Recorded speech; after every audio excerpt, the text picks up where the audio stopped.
And then after they trained with me, now that's going to happen. Let me just make it so the damn thing doesn't answer. Hello, this is the president. Chris, we need you. We need you. Yeah. We're sending you to Iran. Meet the Pressers with Matt Mallory and Clint Macro. Brought to you by Public Safety and Education and the Trigger Pressers Union. And now, your hosts.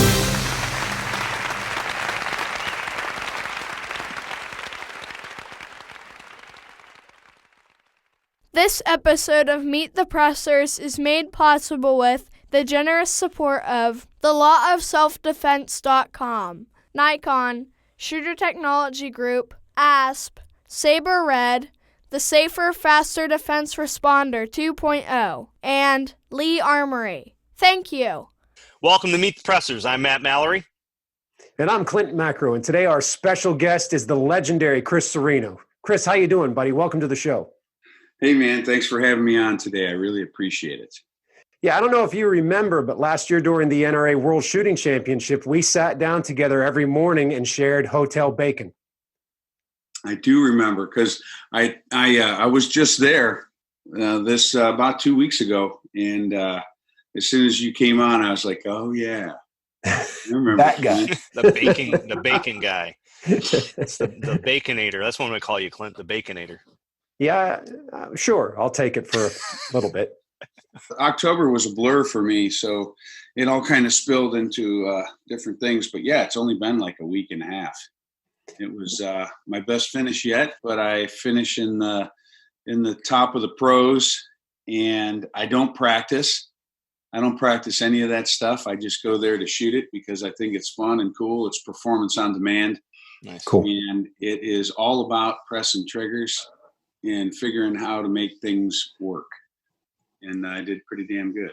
We had Eugene Jankowski on the show. Mm-hmm. Gino was on my squad. Yeah. He said he was going to be on squadded with you and a whole bunch of other people. I guess your squad was like the squad of rock stars, right? Yeah, well, we had Jerry and Bruce Pyatt and Tony Holmes and Eugene and me and Todd Jarrett. And gosh, I can't even remember who else was on there. But yeah, we were all sprinkled throughout the top 15. Cool. Yeah, that's a lot of fun. I shot 2 years in 17 and 18. I'm actually on the poster. I'm the guy laying prone with the funny hat on. Yeah. I remember they passed that out, and I'm like, hey, that dude's got the same hat as I do. And it's like, wait a minute. You're the one that gave me the Kitty Pressers sticker, right? That's right. And the Yeah. Kitty Pressers sticker is, when did you give me that? Yeah, Kitty Petters Union. I gave you that at the USCC Expo. I think we just bumped into one another. Yes, and I still have that. I haven't put it on anything because I'm just afraid that when I put it on something, I won't have another one.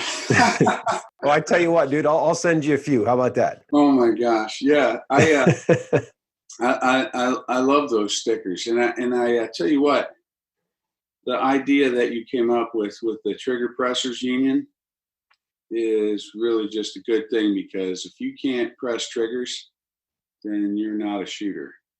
Yeah, I think it applies to all shooters, whether they be, defensive or competitive or flintlocks or Glocks. It doesn't matter. We all press triggers. It's a little rhyme you got there.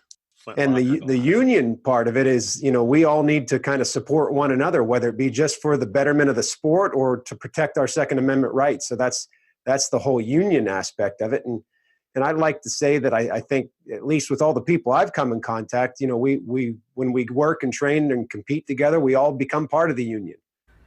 Hi, I'm Top Shot Chris Chang, and I am supporting and attending the Second Amendment rally in Washington, D.C. on November 2nd, because I want to show our government that we, the people, are willing to stand up and protect our rights. Hope to see you there.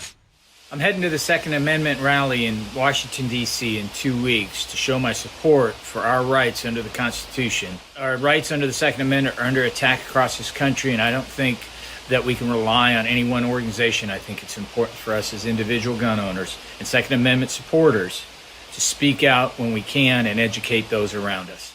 This is Michael Sedini with Walk the Talk America, and I support the 2A rally on November 2nd in Washington, D.C. because it finally gives us as gun culture an opportunity to come together and show the rest of the country that not only are we united, but we have a socially conscious 2A. It's not just about defending our rights, but it's also about the things that we do and they don't. Hey, it's Cam Edwards, editor of BearingArms.com, and I'm supporting the Second Amendment rally in Washington, D.C. on November the 2nd because I want to hear from activists all across the country who are successfully and effectively protecting and securing our right to keep and bear arms. I'm really hoping this rally is the start of something much bigger, the start of a grassroots awakening in the United States, people getting on board and defeating the gun control extremists from a grassroots level. That's what I hope comes from the rally. Hi, this is Clint Macro, founder of the Trigger Pressers Union. I'm supporting the Second Amendment rally that's happening in Washington, D.C. on November 2nd because I think it's time that regular people, law-abiding citizens, gun owners stand together shoulder to shoulder and tell the elected officials that enough is enough. The national organizations are not going to win our freedom for us. We need to do it ourselves. Hey, Riley Bowman with ConcealedCarry.com here, and I'm supporting the Second Amendment rally on November 2nd at the U.S. Capitol because this is doing something. And the time is now to stand up and do something about our Second Amendment freedoms. Now, back to Meet the Pressers. One of your classes I'm interested in taking, and perhaps maybe you could shed some light on it, a little more light on it, is your diagnostic instructor, the diagnostic pistol class. Yeah, and I can tell you all about that class, and it's kind of an interesting story. So the diagnostic pistol instructor started out as just like the diagnostic firearms instructor, but I mean, it really does apply to everything we do in firearms, but we do it with pistols, and it's the semi-autos, but you can shoot any gun you want in those classes. You could bring something different out and just experiment with it. When I was an air marshal, I had to remediate shooters, so because if you couldn't qualify, you would ultimately end up, we'd take your gun away. You'd spend a week and about 5,000 rounds with me for a week. I was not a great shooter back then. I was pretty good, and I had no problems qualifying. But I had to work with these shooters continually for day after day. And so I had to figure out what made me successful. So I would have to say, well, this is what I see. This is what I feel. Let me see what you're doing. And I would watch them. And I did everything to include getting around the front of the muzzle. I would sit and I would look up at their muzzle and their face, because some people shot so badly, I had to figure they were closing their eyes. Mm-hmm. And some were. Mm-hmm. They would blink or, close their eyes just for that instant, that split second. That's enough to make a bad shot, especially at 25 yards. So I would sit in that range and I would just, I call it throwing shit at the wall. And I would just throw out this and I'd say, well, let's try this. Let's try that. Let's try this. And ultimately I became a great shooter because I had to be able to demonstrate, or at least understand why I hit and why I missed. I figured out what it takes to hit, and I figured out why I missed. So when I went to the state of Ohio and I became the firearms instructor for the Ohio Peace Officer Training Academy, I would run these classes, just, pistol operator, carbine operator. I would do instructor level training. And I would walk down the line and I'd fix people here and there. And I'd say, well, hey, think about this. This is what it should feel like. This is what you should see. And I would get people to do miraculous things. I'd have someone that couldn't hit the cardboard at 12 feet, coming in, in the top 6 and the top shooter at the end of the class. Nice. And these people would come back year after year and they would say, man, I've never had a problem qualifying again. I just totally understand shooting. And I want to thank you. And I still get people from 15 and more years ago that still send me stuff. That's awesome. So while I was doing that, people would stop me every once in a while and they'd say, man, what did you do with her? what did you do with him? Man, that's like amazing with the transformation. And I'd say, well, this is what I showed him, and I did this. And then I'd do somebody else, and I'd say, well, what'd you do with him? And I'd say, well, I showed him this, and I told him this. And they'd say, man, this is great stuff. You should make a class out of that. Just all the things that you do with different people. And I thought, yeah, I could do that. And ultimately, it started out as a week-long class, and I could fill a week's worth of material. The thing is, most people don't know how to shoot really well. And even if they do shoot okay, they don't know why. And then when they miss, they don't understand that either. So they can't fix it, and they sure as hell can't fix it on the fly. So it started as a week-long class, and then ultimately I got to get down to like a 3-day class.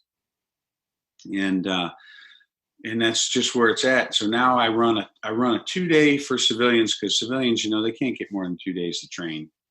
But if I do a law enforcement class, law enforcement only, I do it as a 3-day class still. I did a 3-day this year down in Missouri. I'm going to be doing some 3-day classes down in Gatlinburg in December this year in Tennessee with that stuff. But it is basically instructional skills.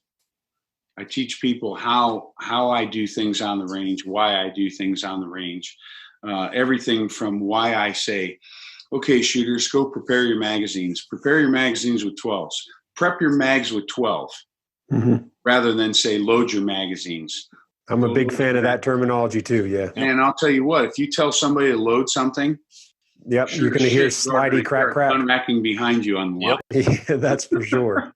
I think that's happened to all of us. Yep.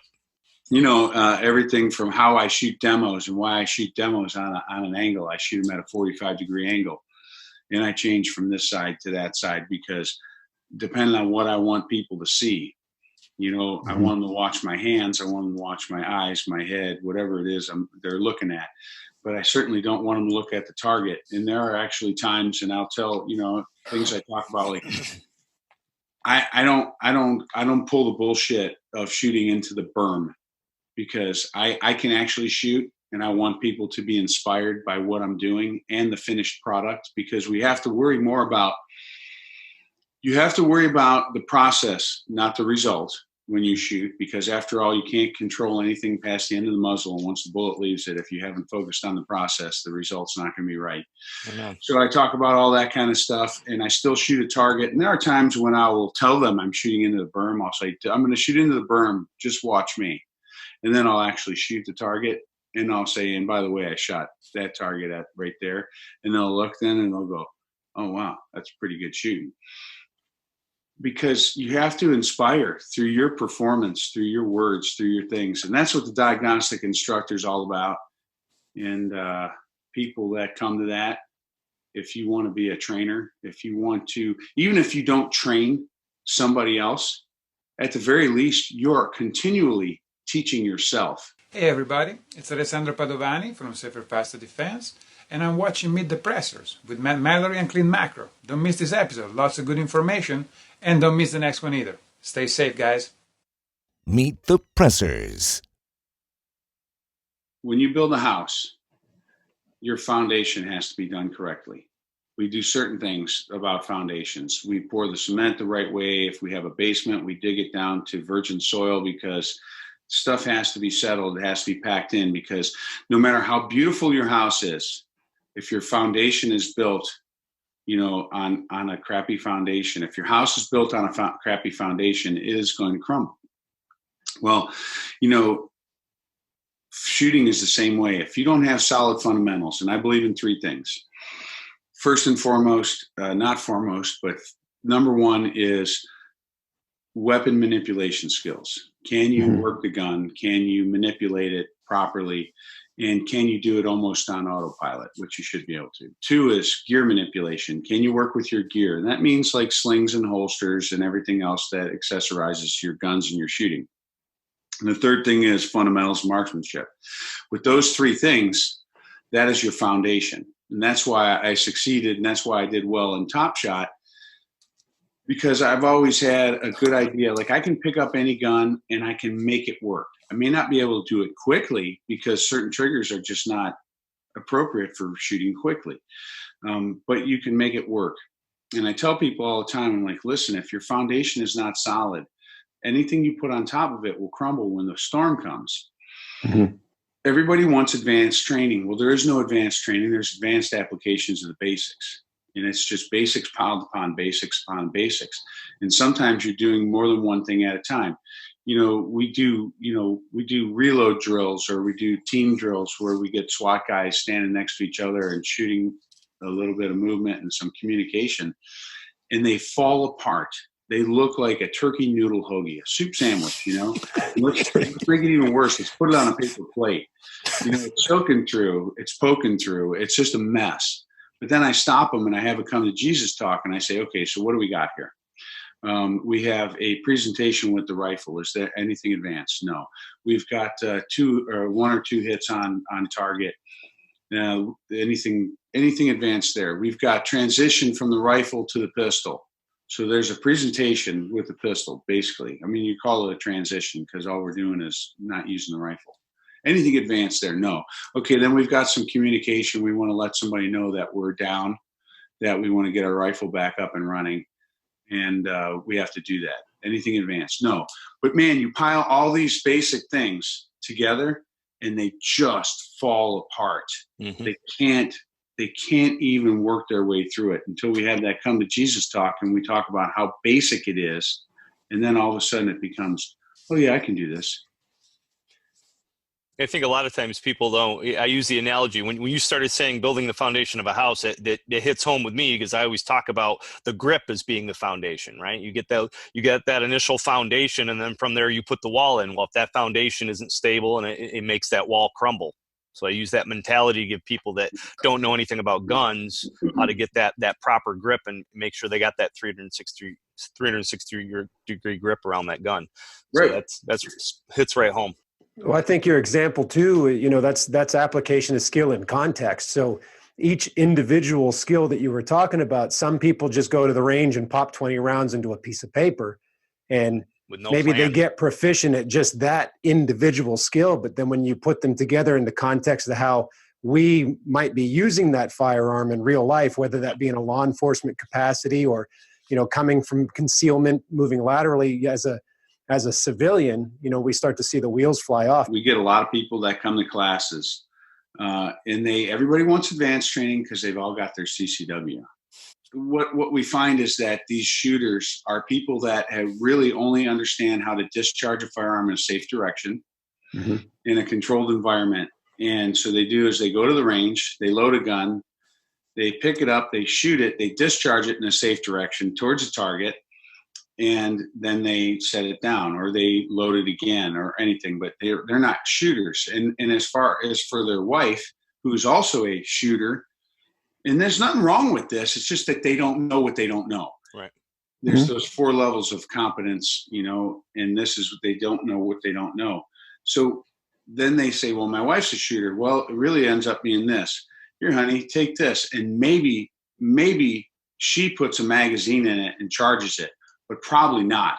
He loads it, charges it, hands it to her. She shoots it till it's empty. And man, she may be great. She may be able to shoot the hind legs off a gnat. But then she's done with it. She sets the gun down or hands it back, and he takes the magazine out and he reloads it and hands it back. Yep. So technically they're shooters, but in reality they're hobbyists who understand how to discharge a firearm in a safe direction. Mm-hmm. So then you get them in class, and they're overwhelmed because they didn't know how much they really don't know. Everything from drawing the pistol to doing things in a tactically sound fashion, doing things, operating and manipulating the weapon system in such a fashion that it would be conducive to saving your own life or the life of somebody else's.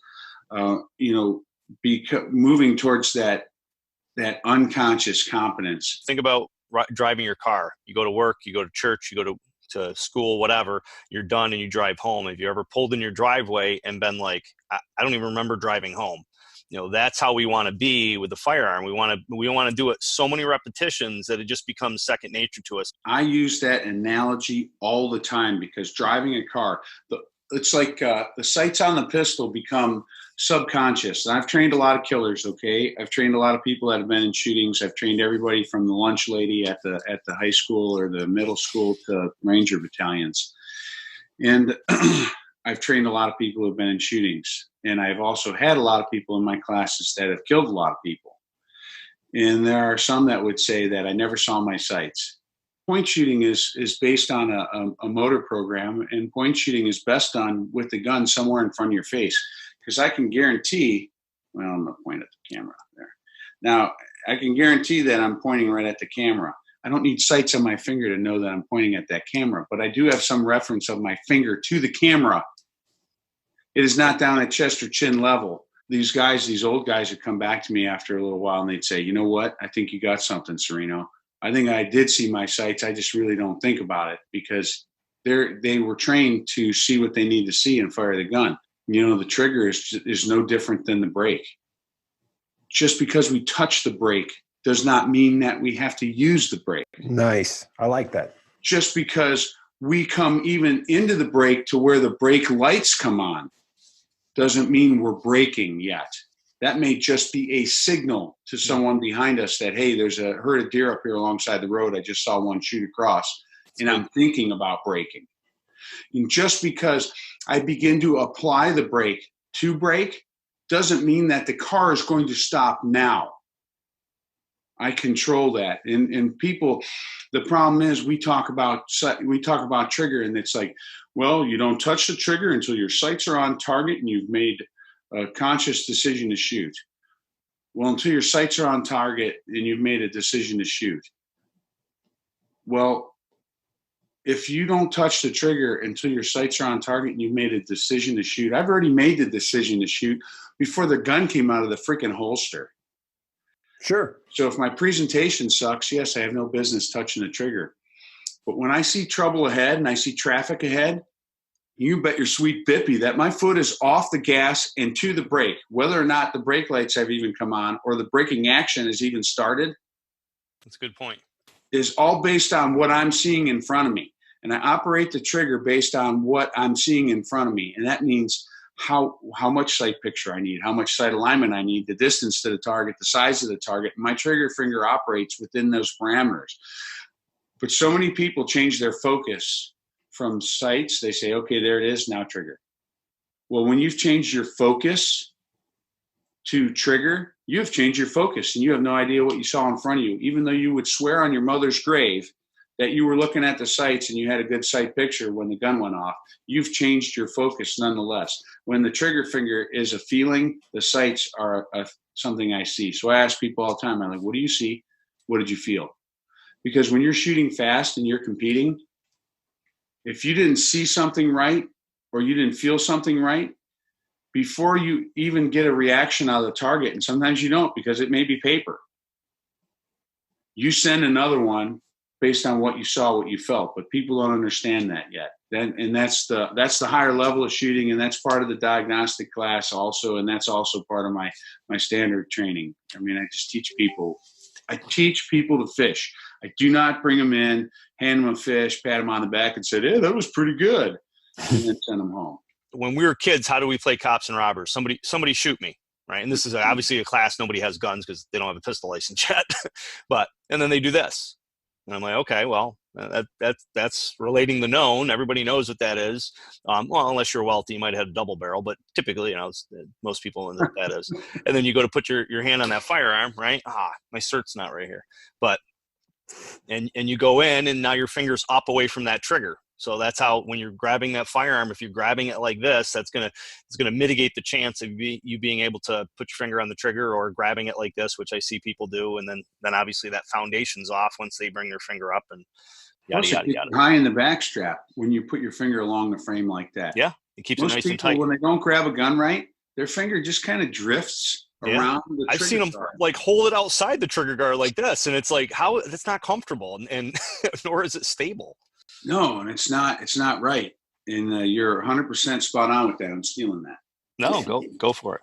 Yeah, one of my favorite known the unknowns is talking about getting the arms to full extension in the line of sight, so that we can consistently present the gun, whether we're doing unconscious sighting or not. And you have kids, don't you, Chris? We got 2 boys, 22. Yeah, I think I met your son, actually. Well, when he was a baby and you held out the bottle, both hands at full extension with eyes focused on the bottle, parallel into the line of sight. Like, that's what babies do. They're born with that. We throw darts, arm at full extension, parallel into the line of sight. So, that aspect of that consistent presentation, whether you use sights or not, whatever your kung fu is, if you can do that every single time you train, then it's like in your car, your brake pedal doesn't move, right? So the brake pedal's always where the brake pedal is. And that's one of the reasons we're able to learn how to use those pedals intuitively without having to think about it. I think, having that consistent motor action. Yeah, if you don't have some semblance of metal on meat, you're not going to get a hit. I mean, at least you can't guarantee a hit.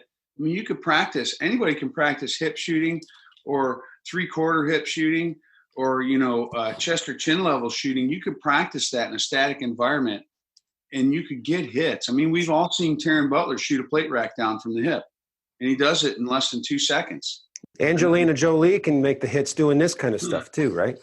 How many times has that kind of shit happened? And if he ran up to the plate rack and just drew to the hip, would he be able to do it? Or does he have to be right there? Hi, I'm Grant Gallagher from Scottsdale in New Jersey. I'm the co-administrator of National Trainer Teacher Day, and you're watching Meet the Pressers with Matt Mallory and Clint Macro. Meet the Pressers. We and you in law enforcement, me in law enforcement, we've done a lot of the shove and shoot at 3 feet from the target, and I've kind of drifted away from that because what's the penalty of a miss? We have to be responsible for those shots, and the chances of somebody missing a target at that close distance, especially law enforcement in New York, is pretty likely. Yeah, we still do retention shooting in Ohio. It's part of our course of fire. It was supposed to be at touch distance, where you could actually reach out and touch the target. Yep. But they dumbed it down and made it, I think it's 4 feet from the target because they don't want people shooting the paper off the target. Or shooting their hand. Well, that too, but number one, I think, is because they don't want people shooting the paper off the target. So don't feed the gun to the target. Why not teach people how to shoot from retention? I can shoot right up to it, almost chest to chest, and not blow the freaking paper off the target. But we don't teach it. See, what we do is we teach people to qualify. We don't train anybody. We don't mentor anybody. Yep. We don't lead by example because we can't. I fell into that a long time ago. I mean, when I became a firearms instructor back in the 90s, I became one because I was the best of the bad lot. They said, "Hey, Cerino, you're pretty good with a gun. You want to go to firearms instructor school?" And I thought, yeah, I would do that. I was never a gun guy. I never had an affinity for guns. I could give a shit. I didn't probably own 2 back then. But I was the best of the bad lot. And then in the air marshals, well, even when I became a SWAT guy, hey, you want to be a SWAT guy? You're pretty good. Yeah, well, I'm the best of the bad lot, so they put me in that. And I got an opportunity to do all these things. But it really, I didn't know why I could shoot well. They say those who can do, those who can't teach. And that's kind of true. But I like to change it to those who can do, those who understand should teach. Because if you don't understand what makes you successful, if you don't understand what it takes to hit and why you miss, you got no business showing anybody anything. Because it's sure as hell, and I'd love to use some stronger language, and I do sometimes, it sure as hell is not just how I look when I shoot. Because if you look at me, it almost looks like my shoulders are behind my hips, but they're not, because there's different muscular tension in my body. My wife always says, you got to watch what you do when you demonstrate because you look really relaxed. Because I shoot very relaxed, but I have certain muscular tension that people just can't see. So if somebody wants to shoot like me, don't shoot like I look. Because it ain't right. Don't do as I say, not as I look. I was just thinking that. That's funny. People will come up to me and they'll say, "Hey, yeah, you were on Top Shot. Is that how you became a trainer?" And I say, "Yeah, what? I was on Top Shot, and I figured I was pretty good, so I thought I'd just show people what I do." No, I've been a trainer all my life. People are nuts, man. They think just because you were on Top Shot, and that's what, right. Matt was talking earlier while you were dicking around with your computer. You said, you don't have anything about the TV stuff you do. You don't have anything about Top Shot on your website. And I never really thought of it. It's not intentional. It wasn't intentional at all. It's just not where I hang my hat. If I spray her and she's still coming at me, she can't see, but my last known origin, my last known position is where she's headed. Right. Why would I want to be on the railroad tracks and get run over? Right? Why would I want to be on that axe? I don't. So in that case, right, I'm spraying and pivoting out of the way. Now, back to Meet the Pressers. One of the things we like to talk about on here, just shifting gears a little bit, we'd like to talk about politics and, pro-liberty activism. Is there anything going on in your state legislatively, or is there anything you'd like to talk about or make people aware of who might be interested in standing up for their rights, whatever they may be, but chiefly probably Second Amendment? Well, we've got that dipshit Kasich as a governor here. He likes to call himself a Republican, but he's not. I don't know anything here, but we do have the Buckeye Firearms Foundation. And that is, if you're not a member, I think it's like $35 a year. If you're from Ohio, you should definitely be a member of that. Everybody knows what the problem is. It's the big cities that run the rest of the state where the free people live. And it's just a shame. It's sad. It's just a shame. Well, that's why they're pushing to get rid of the Electoral College. Yeah. If they got rid of the Electoral College, New York City and Los Angeles would control the entire country. Yeah, that's true. And I was surprised that Trump had actually said something like that. I don't know if he just said it just to say it, but I don't think he went anywhere with it. But after the election, he had said something about, came out in support of getting rid of the Electoral College, if I remember correctly. Like every time that guy talks, parts of my body tingle. In a good way. Didn't Chris Matthews' body tingle when Obama spoke? Wasn't that something? Is that what he said? But what you're talking about is different, I think. Yeah. I mean, he says what we all say amongst each other. He says what other people think. Yeah.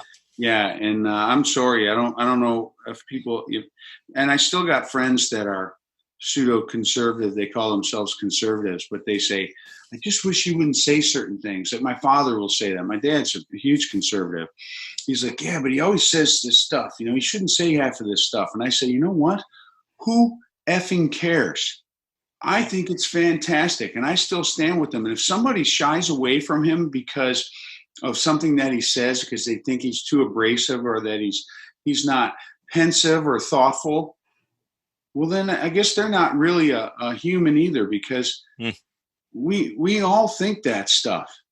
We all want to be free, and we all want to be able to say what we want to say.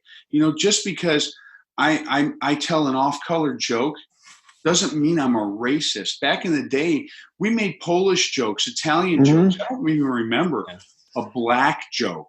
If you think about it, there weren't a lot of black jokes, but man, there was a ton of Polish jokes and blonde jokes. I'm half Polish, half Italian. Yeah. I mean, it was funny back then. Yeah. It didn't mean we hated Polish people. It didn't mean we hated anybody. You're half Italian, half Polish. Does that mean you love wine, but when you drink it, you hit yourself in the forehead? No, my dad said I'm only Polish from the neck up. Oh, from the neck up. Everything else is Italian. That's hilarious. I'm not sure what that means. Explain it to me in a pictorial. Yes.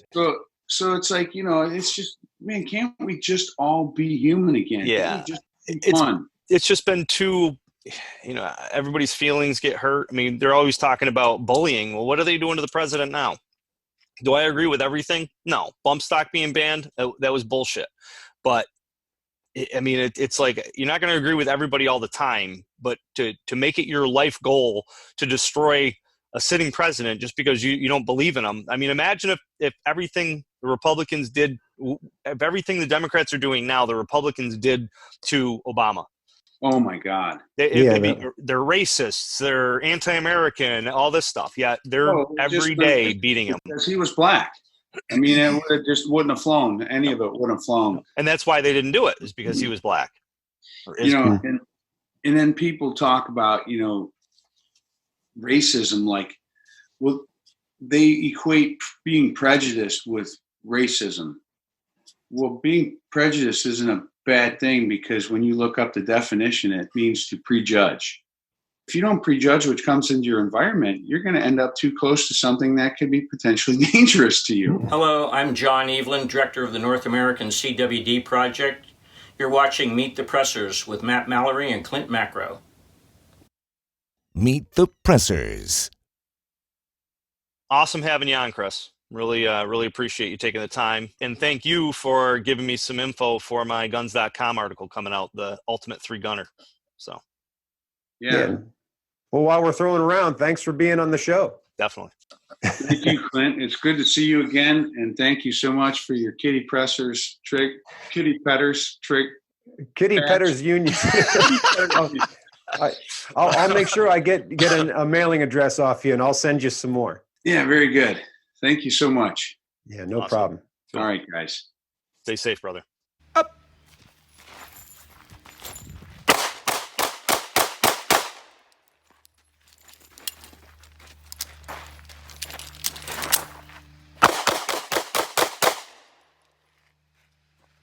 Wow. For a gun named after a dancer, it shoots pretty true.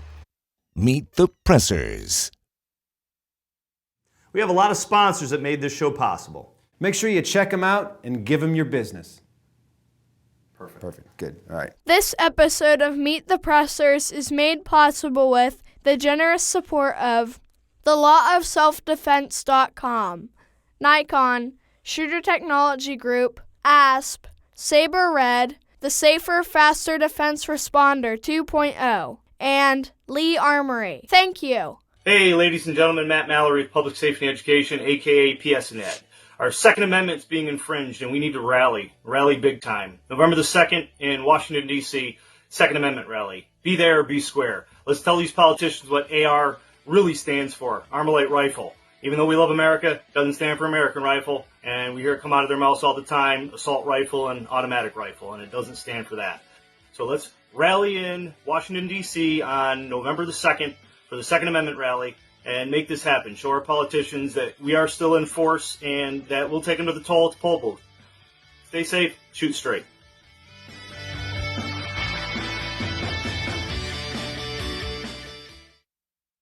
Thanks for watching the show. Make sure you like, subscribe, share, and click that little bell to make sure you know when our next episode's uploaded. Until next time, adieu. Thank you for watching Meet the Pressers.